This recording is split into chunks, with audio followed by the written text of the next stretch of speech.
Claude Code is different. It's a truly unique coding agent that is actually programmable, and this is what makes it so powerful. What makes Claude Code unique isn't just that it's an AI coding assistant, but that it's built to be fundamentally customizable at its core. This programmable architecture means Claude Code can adapt to any workflow and execute tasks in ways that are completely tailored to your specific needs. The level of programmability it offers is something you simply can't find anywhere else, not even in tools like Cursor. Because of how Claude Code is designed, people have been able to customize it in ways that are truly remarkable. To really show you how powerful Claude Code has become, let me show you some of the ways it has been implemented.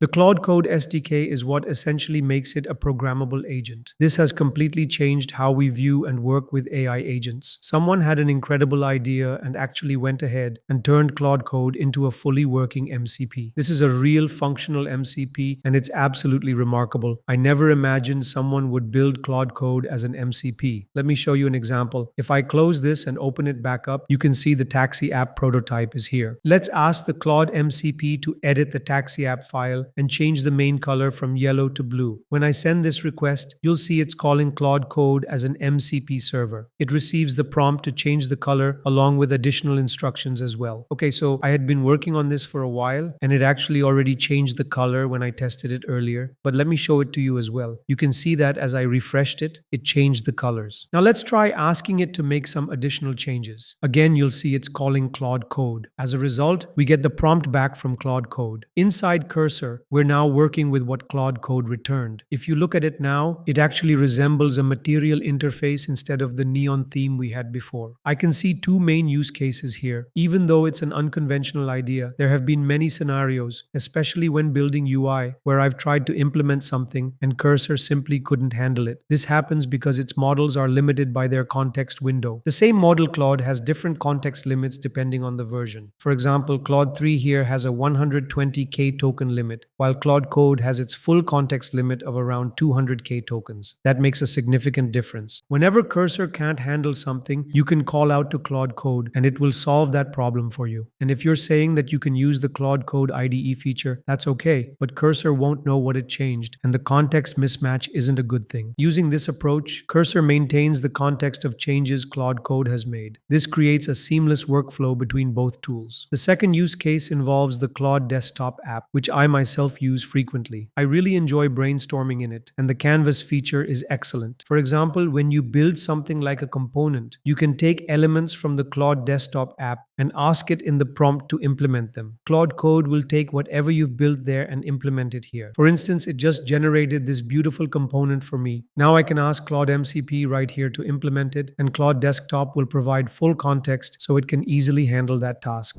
Oh, and if you're enjoying the content, please hit that subscribe button. We've also launched channel memberships. 97 people have already joined our first tier. Members get priority replies to comments, so if you need feedback or have questions, that's the best way to reach us. We all know that Claude Code is the best agent out there, but what if you want to use a different model with the best agent architecture available? For example, if you want to use different models like Gemini or the new Kimi K2, which delivers Claude Code level performance at a fraction of the cost, then here's exactly what you can do.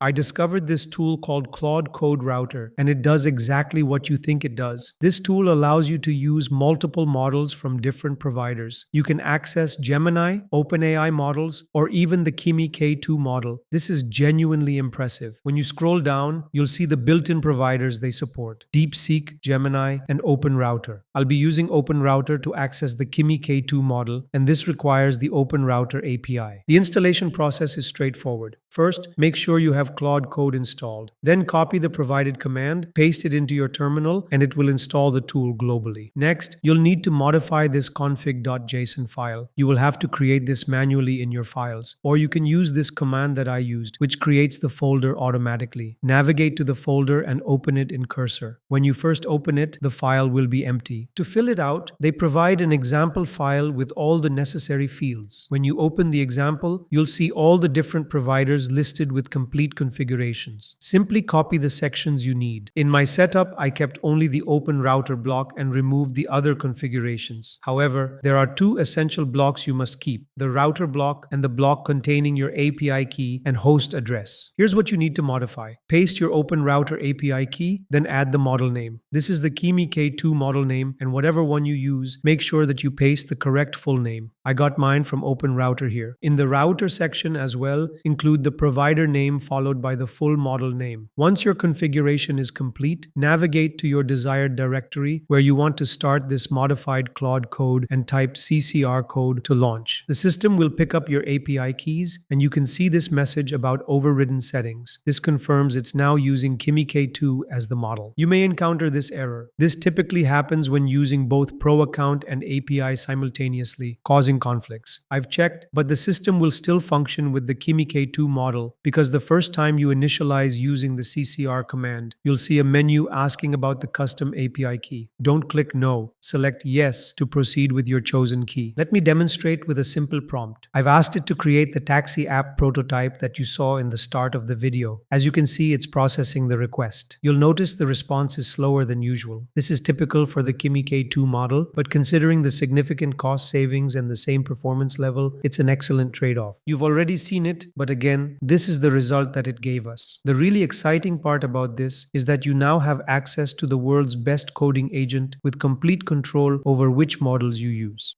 So, this is Claude Flow, a project by someone who's contributed many amazing things over the years. As I was reading through this, I discovered it allows Claude to spawn multiple instances of itself to run a single task so that it gets completed even faster. For example, give it a task to implement a REST API, and Claude Flow will divide the task across those instances and complete it as quickly as possible. It's all about having multiple agents completing tasks efficiently. Initially, I thought this wasn't really useful because a multi-agent system is also implemented in Claude Code's own system, where it spawns multiple agents for separate tasks. But then I came across the HiveMind feature, and this is where it gets really interesting. To use it, you need to have Claude Flow set up first. The reason I bring this up is because for this to work properly, you have to use a command that puts it into bypass mode. That isn't ideal because you never know what Claude Flow might do in that mode. It could move outside your specified repository or even delete files on your system. So there is some level of caution required here. The author actually recommends using GitHub code spaces, which is a slightly more complex topic. But coming back to HiveMind, let me give you an example of what I mean. When you want to start it up, you initialize it with this command, the initial command. If you want to initialize it with a specific project name, you can do that too, just like they've shown here. Each swarm or hive that the author describes is responsible for a specific feature of your app. So if you're building an auth system, you assign that to a swarm or hive and implement it systematically. Where HiveMind really shines is in its architecture. There's a queen-led infrastructure where a queen agent gives instructions to the others, and all agents operate under the same context. Memory management is handled exceptionally well. Right here, you can see this full file system laid out. Everything has been managed, from memory to coordination. The amazing part about this HiveMind is that since these are sessions, you get a session ID when you create one. You can resume that session ID later, which means you can keep working on that same feature without starting over. So your multi-agent system can remain preserved, and you can start off from it wherever you like. One area where I felt it was lacking, especially for full project builds, is that there was no clear starting point or workflow. I could run the swarm for a single feature as I showed you, but there wasn't a proper built-in flow to guide the process. I think that's mainly because it's still in development and not fully complete yet. But once it is, and once a clear workflow is implemented, I'll definitely be doing a dedicated video on this because it's genuinely something worth exploring.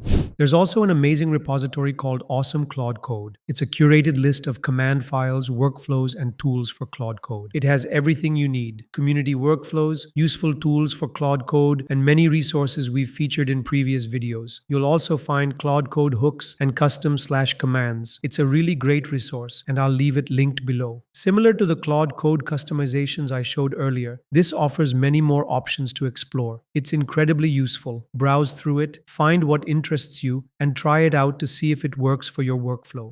You probably already know that Claude Code can be used inside Cursor and other IDEs. When you type Claude, it initializes and provides you with a side panel where you can use Claude Code, and it can access errors from Cursor. It functions like a chat version of Claude Code, but I've never really liked this chat menu and don't like the experience that it gives. However, I recently discovered something exceptional called Claude Code Chat. It's essentially a dedicated chat window for Claude Code. The installation process is straightforward through the extensions panel in either Cursor or VS Code. Simply open extensions, search for Claude Code Chat, and you'll find the extension you need. Once installed, you'll have access to this impressive Claude Code Chat interface. The user interface is beautifully designed and integrates seamlessly with your code editor. You can select different models, and when you enable thinking mode, you have the option to adjust the level of thinking as well. The integration fits naturally into the Cursor UI, creating a cohesive experience. All the standard features are available, including plan mode and / commands. It's truly a complete package that enhances your development workflow. While I've demonstrated other interfaces in the past, such as web UIs that allowed Claude Code usage on mobile devices, those were quite basic and didn't support custom commands. This extension, however, offers a comprehensive solution. If you enjoy using Claude Code in Cursor, this extension provides an excellent way to enhance that experience. For VS Code users, it's a solid free option that's definitely worth trying.